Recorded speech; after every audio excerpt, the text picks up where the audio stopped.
बिस्मिल्लाहिर्रहमानिर्रहीम। शुरू अल्लाह के नाम से जो बड़ा मेहरबान नहायत रहम वाला है। अस्सलामु अलैकुम।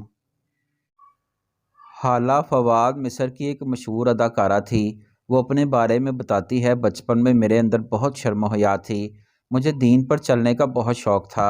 मैं स्कूल के अलावा बाकी वक्त घर पर ही रहती थी, लेकिन नफ्से अमारा, शैतान और रोशनियों की ज़िंदगी की चकाचौंध ने मुझे गुमराह कर दिया और मैं अदाकारी में आकर फिल्मों ड्रामों के ज़रिए अपनी नौजवान नस्ल की गुमराही का बायस बनने लगी। ये इस वक्त की बात है जब मेरे बच्चे की विलादत थी। मैं शदीद बीमार हो गई।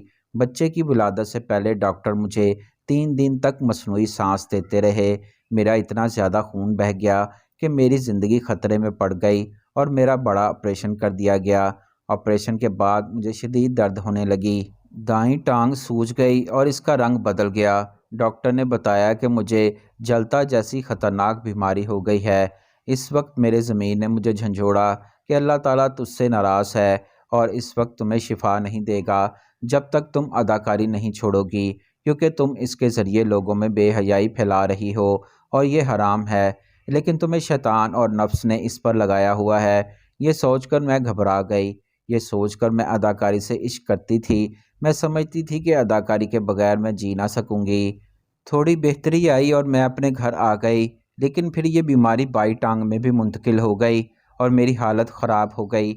डॉक्टर्स ने काफ़ी इलाज किया, लेकिन बीमारी शदीद से शदीद तर होती गई। आखिर एक दिन ऐसा आया कि मेरी सांसें उखड़ने लगीं। मेरे आसपास की हर चीज़ मेरी नज़रों से ओझल हो गई।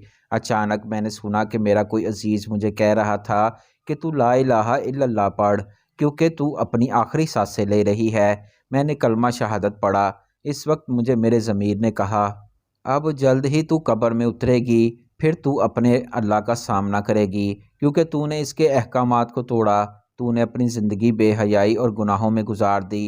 तू अल्लाह का सामना कैसे करेगी? इसे क्या मुंह दिखाएगी? हिसाब कैसे देगी?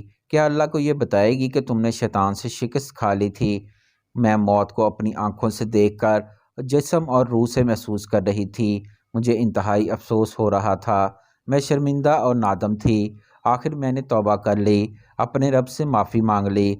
इसी लम्हा मैंने महसूस किया कि मेरी सांस लौट आई है और हर शख्स को मैं पहचानने लगी। सबकी आंखों में आंसू थे। मेरे शौहर का चेहरा रो रो कर सुर्ख हो गया था। मेरे वालिद साहब बहुत रो रहे थे। मेरी वालदा एक कोने में खड़ी रोते हुए दुआएं मांग रही थी। मैंने कमज़ोर और नहीफ आवाज़ में डॉक्टर से पूछा, क्या हुआ है?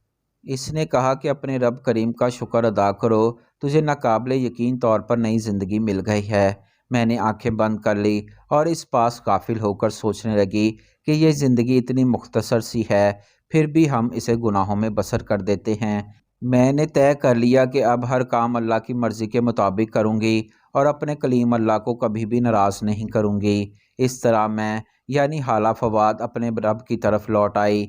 मैंने अदाकारी छोड़ दी, पर्दा करने लगी, अपने शौहर और बच्चों को वक्त देने लगी। तब मुझे एहसास हुआ कि हमारे मीडिया ने औरत को एक ऐसी सस्ती गुड़िया और खिलौना बना दिया है जिससे शहवत परस्त और गुमराह लोग खेलते हैं। मेरा अदाकारी छोड़ने का फ़ैसला इस जिन्स के ताजरों को बिल्कुल अच्छा न लगा। उन्होंने मुझे पागलपन का ताना दिया। वो कहने लगे कि बीमारी ने इसे माजूल कर दिया है, जिसकी वजह से इसने अदाकारी छोड़ दी। दुनिया मेरे इस फैसले के सामने दो हिस्सों में बंट गई। किसी ने मुबारकबाद दी, जबकि बास ने मुझे पागल होने का ताना दिया। अगर गुनाहों की ज़िंदगी छोड़कर अपने रब की तरफ लौट जाना पागलपन है, तो मैं दिलो जान से इकरार करती हूँ कि मैं पागल हूँ।